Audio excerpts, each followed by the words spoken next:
یہ جن 4 نفوس قدسیہ کے لیے آیت مطہرہ نازل ہوئی، حضرت سعد بن وقاص رضی اللہ تعالیٰ عنہ بیان کرتے ہیں، مسلم شریف کے اندر 6220 حدیث پاک ہے، مسند احمد کے لما نزلت هذه الآیات ندعو ابنانا وابناکم دعا رسول اللہ علیا وفاطمۃ وحسنا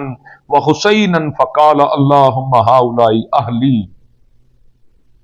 اب غامدی صاحب اس حدیث پاک کے الفاظ کو کس کھاتے میں ڈالیں گے؟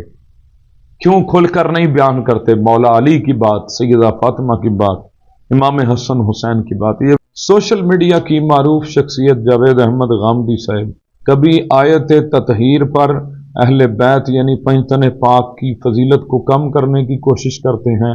تو کبھی آیت مودت پر، کبھی حدیث ثقلین پر،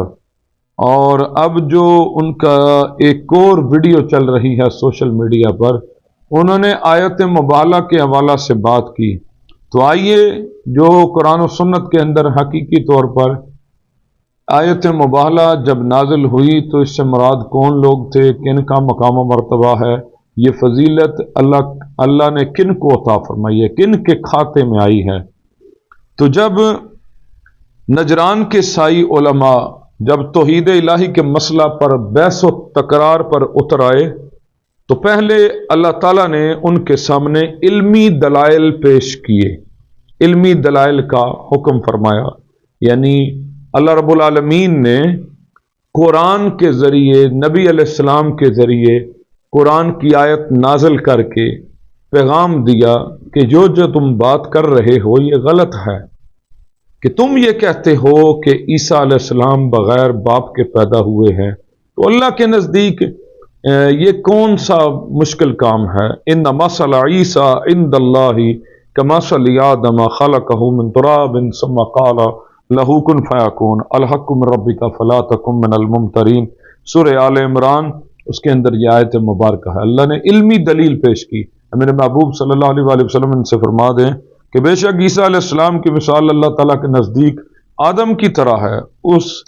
اللہ رب العالمین نے آدم علیہ السلام کو مٹی سے بنایا، پھر اس سے فرمایا ہو جا کن، تو وہ ہو گیا، یعنی وہ انسانی شکل میں آ گئے۔ تو آدم علیہ السلام کا نہ باپ نہ ماں، اللہ رب العالمین نے مٹی سے پیدا کر دیا، تو اللہ کے ہاں کون سا مشکل ہے؟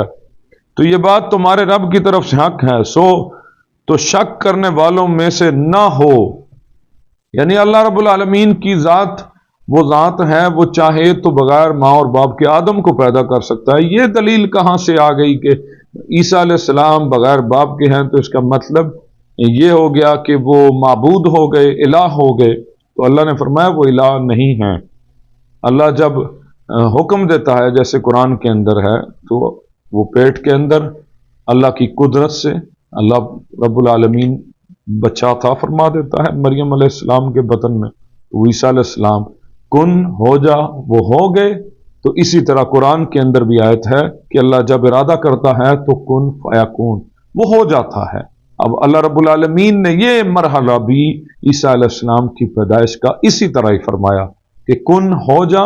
وہ ہو گیا۔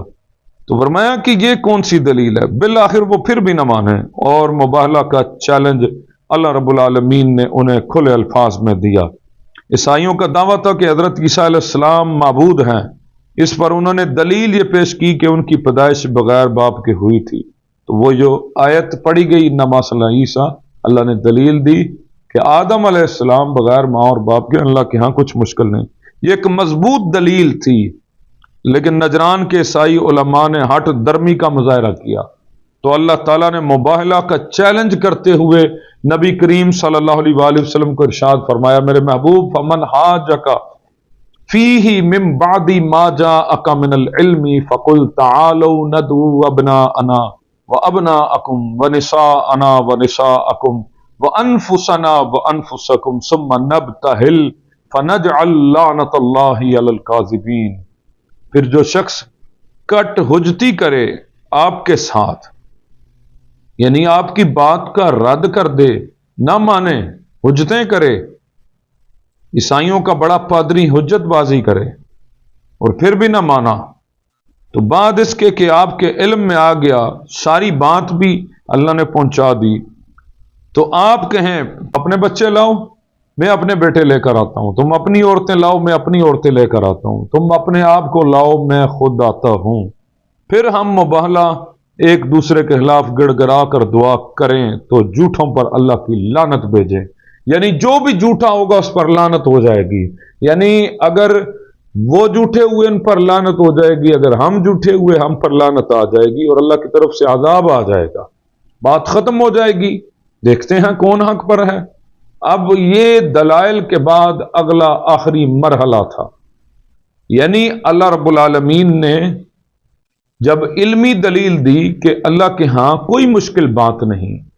کہ وہ آدم علیہ السلام کو بغیر ماں اور بغیر باپ کے پیدا کر سکتا ہے، تو عیسیٰ علیہ السلام کو پیدا کرنا کون سا مشکل کام تھا؟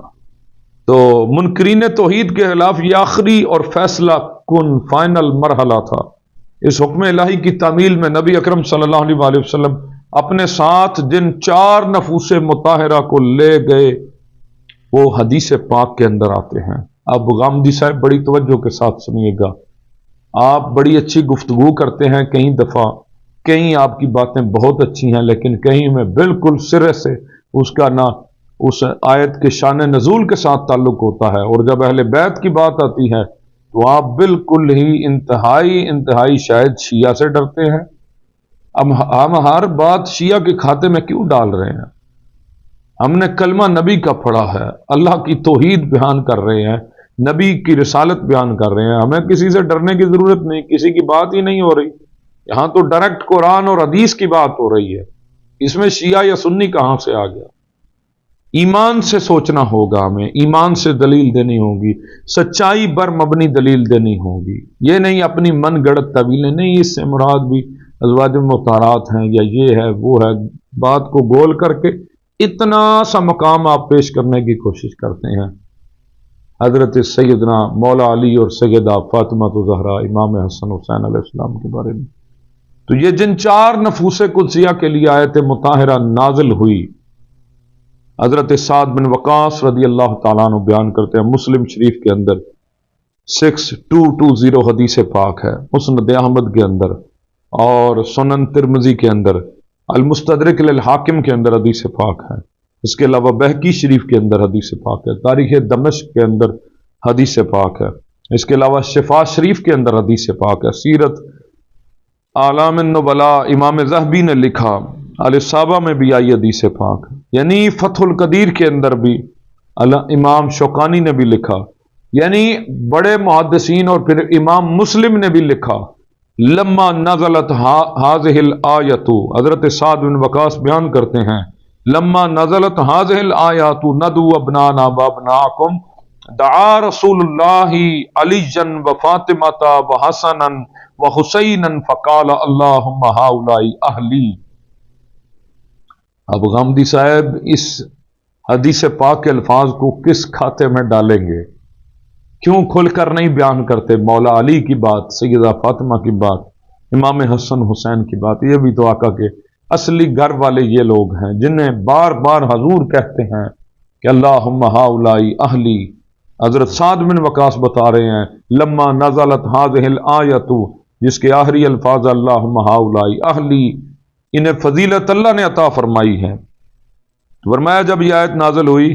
تو ہم بلا لیں اپنے بیٹوں کو اور تمہارے بیٹوں کو، تو نبی کریم صلی اللہ علیہ وآلہ وسلم نے سیدنا مولا علی، سیدہ فاطمہ زہرا، سیدنا امام حسن اور سیدنا امام حسین علیہ السلام کو بلایا، پھر عرض کیا اللہ یہ میرے اہل ہیں، یہ میرے اہل بیت ہیں۔ اب اللہ رب العالمین کی توحید کے دفاع کے لیے، یعنی توحید کے لیے جو حجت ہستیاں بنی ہیں، جو دلیل ہستیاں بنی ہیں، وہ آقا علیہ الصلوۃ والسلام کی ذات، مولا علی کی ذات، سیدہ فاطمہ زہرا کی ذات، امام حسن حسین، یہ 5 تن پاک جنہیں ہم بر صغیر میں کہتے ہیں، یہ کوئی شرک بدعت تو نہیں لفظ، 5 تن پاک، 5 تن اہل البیت، یہ نفوس قدسیہ نکلتے ہیں اللہ کی توحید کے دفاع کے لیے، اور جب نکلتے ہیں تو آگے سننے والے الفاظ ہیں۔ غامدی صاحب عشق کی نگاہ سے دیکھیں،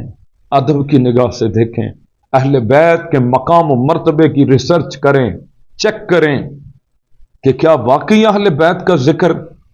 جس سے مراد آپ ایک ہی دھڑا لے رہے ہیں اور جنہیں خاص کر فضیلت حاصل ہوئی انہیں آپ چھوڑ رہے ہیں؟ تو نبی کریم صلی اللہ علیہ وآلہ وسلم نے ان نفوس مقدسہ کو حکم فرمایا کہ جب میں دعا کروں تو تم آمین کہنا، جب میں دعا کروں اللہ کی بارگاہ میں تم چاروں آمین کہنا۔ چنانچہ بشمول نبی کریم صلی اللہ علیہ وآلہ وسلم کے جب یہ 5 نفوس قدسیہ سامنے آئے تو عیسائیوں کا لاڈ پادری پکار اٹھا۔ جب یہ 5 تن پاک سامنے آئے جن کو حضور نے فرمایا کہ جب میں دعا کروں تو تم نے آمین کہنا ہے، تو یا معشر النساء انی لارا وجوہن، اس کے الفاظ ہیں، آگے اس کا ترجمہ ہے، اے گروہ نصارہ، اے عیسائیوں، بے شک میں ایسے چہرے دیکھ رہا ہوں کہ اگر اللہ تعالیٰ چاہے تو ان کے طفیل ان کے وسیلہ سے پہاڑ کو اس کے مقام سے ہٹا دے، پس تم مباہلہ نہ کرو ورنہ ہلاک ہو جاؤ گے اور قیامت تک روئے زمین پر کوئی عیسائی باقی نہیں رہے گا۔ تفسیر کبیر کے اندر دیکھ لیجئے، اس کے علاوہ تفسیر مظہری کے اندر دیکھ لیجئے، اس کے علاوہ تفسیر الخازن کے اندر دیکھ لیجئے اور روح المعانی کے اندر دیکھ لیجئے، اور اس کے علاوہ دیگر تفاسیر ہیں ان کے اندر بھی دیکھ لیجئے کہ اس عیسائی نے جواب دیا یہ اتنے نور والے چہرے ہیں، اگر یہ آج انہوں نے اللہ کی بارگاہ میں دعا کر دی تو روئے زمین پر عیسائیت کا خاتمہ ہو جائے گا، پہاڑ ہل جائے گا، وقت کی تبدیلی ہو جائے گی۔ مطلب پہاڑ اپنی جگہ سے جس پر اللہ رب العالمین نے ایک جگہ پر اسے مقرر کیا ہوا ہے، اگر یہ ہاتھ اٹھا دیں وہ پہاڑ بھی ہل جائے گا، اگر یہ ہاتھ اٹھا دیں تو ورنہ ہلاک ہو جاؤ گے اور قیامت تک روئے زمین پر ولا یبقى علی وجہ الارض نصرانی الی یوم القیامہ، اور قیامت تک روئے زمین پر کوئی عیسائی باقی نہیں رہے گا۔ غامدی صاحب، ان نفوس قدسیہ کی بات ہو رہی ہیں جو اللہ کی توحید کے دفاع کے لیے مختص ہوئی ہیں، اللہ نے جنہیں چنا ہے، اور نبی جو کام کرتا ہے وہ منشاء الہی کے مطابق کرتا ہے، ان ہوا الا وحی یوحی، وہ کام کرتا ہے جو اللہ جس پر راضی ہوتا ہے، جس کا حکم اللہ دیتا ہے۔ تو حکم کن کا ہوا؟ علی اور زہرا، حسن اور حسین۔ جب یہ نفوس قدسیہ نکلتے ہیں، اور اس پر مجھے وہ امام احمد رضا خان بریلی کا وہ شعر یاد آتا ہے جن میں وہ کہتے ہیں نا کہ تیری نسل پاک میں ہے بچہ بچہ نور کا، تو ہے عین نور تیرا سب گرانہ نور کا، میں گدا تو بادشاہ بردے پیالہ نور کا، نور دن دونا تیرا دے ڈال صدقہ نور کا۔ وہ کہتا ہے ان کے طفیل، عیسائیوں کا لاڈ پادری کہتا ہے اگر آج انہوں نے آمین کہہ دیا اور دعا کر دی تو ہماری تباہی و بربادی ہو جائے گی۔ یعنی اللہ رب العالمین نے جن نور والے چہروں کو چنا ہے وہ اہل البیت، خالص اہل قصاء، چادر والے، آیت مودت والے علی و زہرا، حسن اور حسین ہیں۔ یہ نور اب تک سادات کے اندر چلا آ رہا ہے، اور عقیدہ اہل سنت ہے، عقیدہ اہل سنت ہے، یاد رکھیے گا۔ علماء اہل سنت کے نزدیک اکابر صحابہ اکرام کی اولاد سے آل زہرا سیدہ فاطمہ الزہرا رضی اللہ عنہا کی اولاد افضل ہے، جیسا کہ ملا علی قاری نے بھی لکھا اس کا حوالہ دے کر، یعنی افضلیت ہے ان کی، اکابر صحابہ اکرام کی اولادوں سے افضل ہیں یہ۔ اور پھر یہ جو بات اس نے کی نا لارڈ پادری نے کہ ان کے طفیل، اب طفیل وسیلہ آپ کو سمجھ نہیں آئے گا، وہ بھی آپ درویشوں کی طرح چہرہ بنا کے اسے گول کر دینا۔ امام شافعی کہتے ہیں طفیل کے لفظ پر آل النبی ذریعتی وہم الیہ وسیلتی ارجو بہم اعطی غدن بید الیمینی صحیفتی۔ وہ کہتے ہیں آل نبی میرا ذریعہ ہیں اور وہی میرا وسیلہ ہیں، میں امید کرتا ہوں کہ ان کی بدولت کل مجھے میرا نامہ عمل دائیں ہاتھ میں دیا جائے گا۔ یہ تھے لوگ محبت والے۔ اب انہیں کیا فائدہ کوئی اور جھوٹی بات کرنے کا، انہوں نے سچ بیان کیا ہے، کسی کا کیا ذاتی فائدہ ہے ان کی شان گھٹانے یا بڑھانے کا؟ جو بیان ہوئی ہیں، جنہوں نے سمجھا ہے انہیں پتہ چل گیا ہے کہ یہ نفوس قدسیہ اہل قصا جو چادر کے اندر والے تھے، یہ اگر ہاتھ اٹھا دیں تو عیسائیوں کا کچھ نہیں بچتا، یہ اگر ہاتھ اٹھا دیں تو مومن کو یہ چاہیں تو جہنم سے اٹھا کر جنت میں لے آتے ہیں۔ وہ کہتے ہیں آل نبی میرا ذریعہ ہیں، وہی میرا وسیلہ ہے، میں امید کرتا ہوں کل یوم محشر یوم قیامت میرا نام اعمال میرے دائیں ہاتھ میں دیا جائے گا۔ دیوان امام شافعی کے اندر۔ اور پھر کسی نے کیا خوب لکھا، لی خمسۃ نطفی بہا حر الوباء الخاتمہ المصطفیٰ والمرتضیٰ وبناہما والفاطمہ، مجھے وہ 5 کافی ہیں جن کے طفیل شعلے مارنے والی آگ بجھائی جائے گی، محمد و علی اور ان کے بیٹے اور خاتون جنت فاطمہ زہرا سلام اللہ علیہا۔ یہ وہ نفوس قدسیہ ہیں کہ یہ چاہیں گے تو بخشش ہو جائے گی، اللہ جہنم سے آزادی عطا فرما دے گا۔ اور پھر حضرت شیخ مصلح الدین سعدی شرازی سہروردی رحمۃ اللہ علیہ جب یہ آپ عظمت بیان کرتے ہیں تو آپ کہتے ہیں، خدایا بحق کے بنی فاطمہ کے برکول ایما کنی حاتمہ، اگر دعوت امرد کنی بر قبول منو دست و دامان آل رسول، اے پروردگار اولاد فاطمہ کے طفیل میرا ایمان پر خاتمہ فرمانا، تو میری التجا کو رد کرے یا قبول کرے، میں نے آل رسول کے دامن کو تھام رکھا ہے۔ آپ آل زہرا سے لوگوں کو دور کرتے ہیں۔ سیدہ فاطمہ الزہرا سلام اللہ علیہا کی اس شان فضیلت اور امام حسن حسین کی فضیلت، کبھی آپ کہتے ہیں یہ سرداران جنت نہیں، عجیب سی باتیں، پتہ نہیں سمجھ نہیں آتی کون سا دین آپ نے پڑھا ہے۔ اس حوالہ سے پبلک کو میسج دیں، ان کے ساتھ مودت اللہ نے مانگی ہے، ان کا مقام آیت مباہلہ کے اندر اللہ نے بیان کیا ہے، اپنی توحید کے دفاع کے لیے اللہ نے انہیں چنا ہے، تطہیر کی ہر یعنی کہ اس فضیلت کو عطا کر کے اللہ نے ہر رجس کو ناپاکی کو ان سے کلیتاً دور کر دیا ہے۔ وگرنہ اگر ہم ادھر شک کریں خطا کا یا کوئی لفظ کہیں، کبھی اپنی طویلیں کریں اور یہ وہ کہیں، تو یہ نقص کہاں پر جاتا ہے؟ رب کی ذات پر۔ رب نے جب رجس ناپاکی ہر قسم کے گناہوں کو میل کچیل کو دور کر دیا ہے تو پھر کسی قسم کی کوئی گنجائش باقی نہیں رہتی۔ اللہ نے ان چاروں کو مقام عطا فرمایا ہے۔ اللہ رب العالمین ہمیں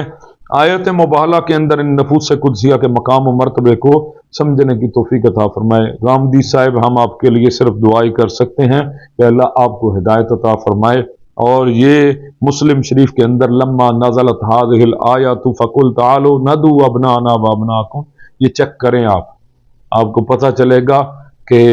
آیت مودت کے اندر مقام و مرتبہ کن کا بیان ہوا ہے۔ اللہ رب العالمین ہمیں حق بولنے کی توفیق عطا فرمائے، سچ کا راستہ ہمیشہ تھام کے رکھنے کی توفیق عطا فرمائے،